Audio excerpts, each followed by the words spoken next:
Hi team, we are the two fat brokers. I am Barney from Dubai. Hello, Ben from Abu Dhabi. I feel like we're going down the rabbit hole of being really weird. So today we are going to talk about the rise of RAK, the Ras Al Khaimah craze that it has and is sweeping the UAE. Gripped the nation. Gripped the nation. Obviously, they've just become the first emirate to receive a gaming license. So really big news for Marjan Island. The Wynn Casino will be building a ginormous ginormous development there. I forget how big it is. So yeah, I mean, you know, obviously the fact that there's a gaming license now in the UAE aside, you know, what has that done to the real estate market there? There's also one in Dubai, right? That was approved a couple of months ago. Yeah, but Ras Al Khaimah were the first. They were the first. Whole island, and then there's rumors that Abu Dhabi will get one as well, but location to be confirmed. Fun. Yeah, very interesting. And just, I think yesterday, it was on a slight tangent, but on a related note, Saudi Arabia, did you win the lottery? You can now, as a diplomat, buy alcohol from a shop if you're a diplomat in Saudi Arabia. So all plus ça change in the Middle East. Could you? Oh, you could buy alcohol in Saudi, right? But it was never. You could, but it was wildly expensive. No. Nope. That is the first. So there's a diplomatic quarter, I think, and they're opening a bottle shop there. So if with your diplomatic I wonder if it'll be more expensive than Dubai. You'd expect so. You might have to remortgage your house for a bottle of Jack Daniels, possibly. But we digress. So the first gaming license was issued in Iraq, and what that has done is prompted a slew of, which I think is a technical word, a slew of launches. Please stop saying slew. How many other? What's a collection of launches called? A legion.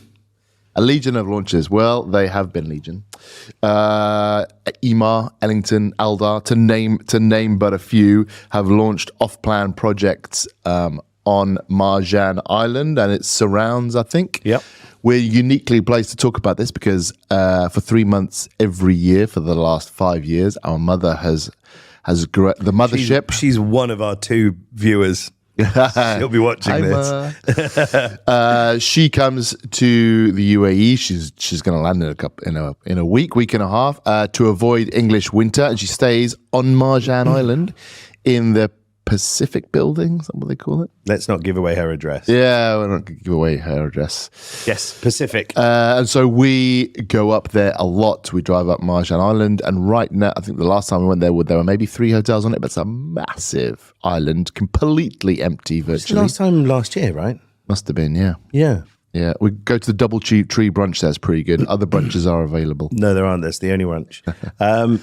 It's going to be amazing because, I mean, there will be people who have broken ground now, right, when we go up there. Yeah. We'll be going up there there were a few under construction, but there were 3 hotels done, but only 1 residential. Yeah, I mean, one of my clients has bought a lot of real estate there, you know, as soon as the news broke that this casino was going to be open. You know, there was a huge influx of investors. You know, one of my friends in Emirates Hills, he actually bought a piece of land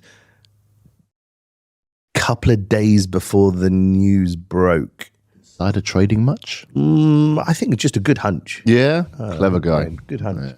Yeah. But obviously, you know, going to make huge sums of money. You know, I don't know how much the real estate market will have gone up there, but you know, certainly a huge bounce on. Ready property would have gone up. I suppose all property would have gone up, right? I haven't seen the bounce in ready property. I went up to Ras Al Khaimah, I think, in 2019. We had a good connection with the sales manager of RAK Properties there for a while. They had a building down in Riemann, and we got the full tour, but they still had a lot of inventory then. It's been a struggle for them. 2 main developers there, RAK Properties and Al Hamra. It has been a struggle for them to sell, like actually everywhere in the UAE at that point. But I don't know how if they got the same bounce that Abu Dhabi and Dubai got from the COVID, and actually the world got. But certainly in Marjan, a huge amount of interest was developed just by this. The hotels did very, very did a lot. I don't want to say did very well, but did a lot of business when the Russia-Ukraine thing kicked off. You know, when we went up there, there were a lot of Russians in the hotels. But they've always, like you were saying earlier, pitched themselves as quite a tourism-friendly place to go. Many years ago, 10 years ago, we went to the banyan tree there. Yes. Which is a resort they have out in the desert. Very nice. We also resort. Gemma and I went to the launch of it was the banyan tree then on the beach, Banyan Tree Beach. You used to have to get a little boat across the creek. But I mean, Ras Al Khaimah has been going under a big rebrand for a few years now, right? You know, they're kind of pitching themselves as the outdoorsy Emirates, you know, with the zip lines and the wadi hikes and treks and, you know, off-roading and all of that kind of thing. So they're positioning themselves to scoop up their own sort of niche of tourists as well.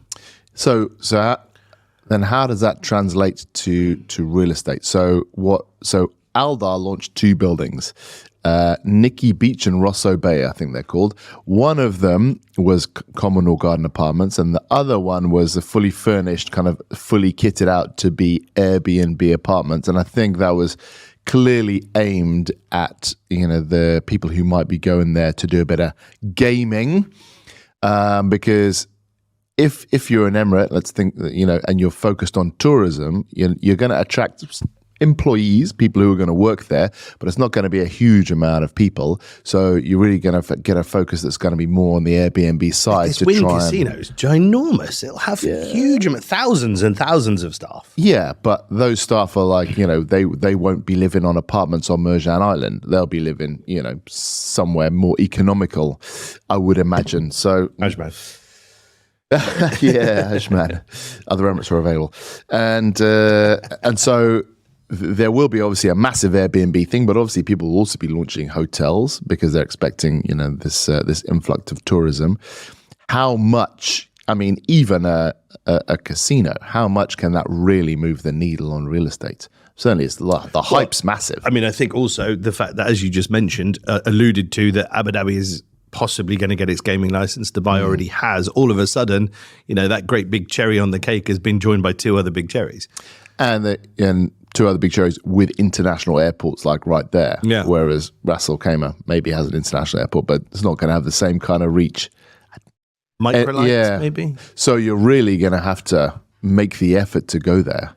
So is this just unfounded hype or something behind it? Certainly being first mover has given them a shot in the arm. Yeah, what is it? It's the first in is the guy that makes, you know, that is supposed to make the most amount of margin on it. I personally don't see it changing Ras Al Khaimah as much as people initially thought. You know, it is undoubtedly going to be an amazing casino. It is going to change the face of Ras Al Khaimah. But is it something that is going to alter their economy drastically? Probably not. You know, can you build a whole island around one casino? I don't think so. You know, it's going to take a lot more than just the casino, but maybe the casino is the shot in the arm that it needed. Certainly, it's galvanized the real estate market there, and obviously they probably had a bunch of plots that they couldn't sell. Hopefully, they've sold them.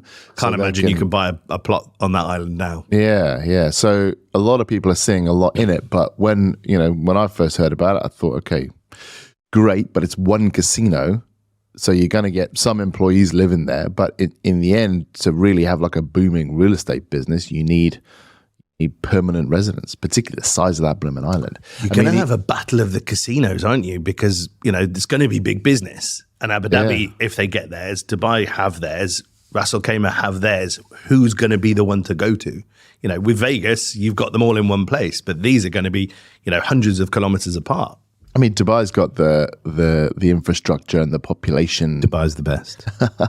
Come to Dubai. Dubai's going to be the best position, but you know, perhaps people will want to go on a holiday to Ras Al Khaimah from Dubai or from other places, and to Ras Al Khaimah and take part. But yeah, to really move the real estate market, I don't really see it. There'll be a lot of hotels going up there to cater to that population. Your Airbnb will be pretty saturated. You're not going to have a massive population increase there, you know, from the casino itself, where you can rent out a lot of apartments. I don't see the business case around the casino. I mean, there isn't going Some to be much, catering, yeah. laundry, Chip makers.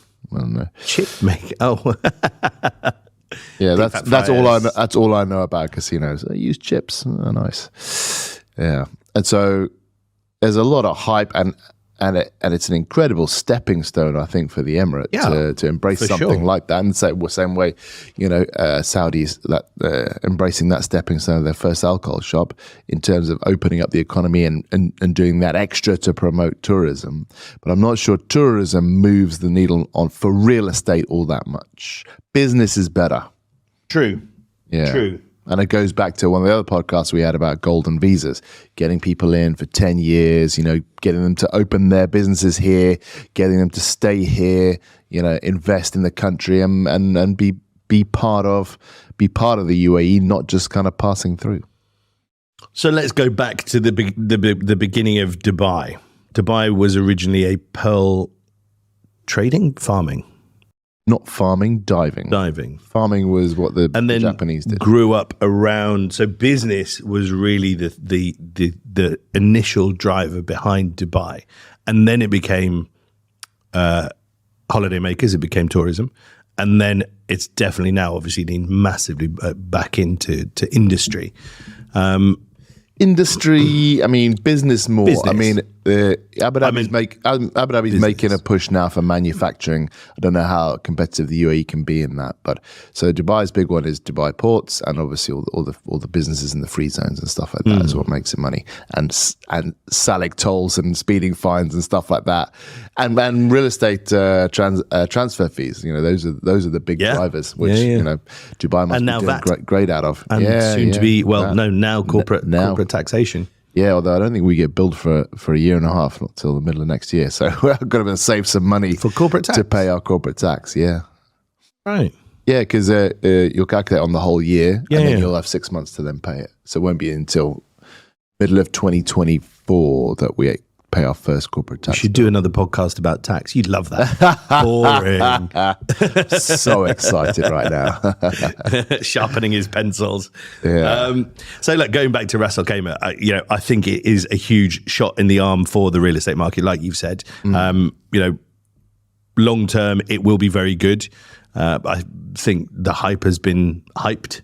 And let's see where they go from there. But congratulations, Ras Al Khaimah. Yeah, and hopefully they can use the proceeds and find invested in other stable sources of income and business, and try and build out that hub. I mean, RAK Free Zone has actually been competitively one of the most proactive in years, allowing you, I think it was the first one where you didn't have to have an office and you could just have a chair, like a virtual office and all that kind of stuff. Now, there's a lot of competition out there now, but in the past, RAK's been a mover and shaker in that space. So hopefully, actually, to be honest with you, they've led the way in quite a lot of the, wasn't your wife a RAK Free Zone?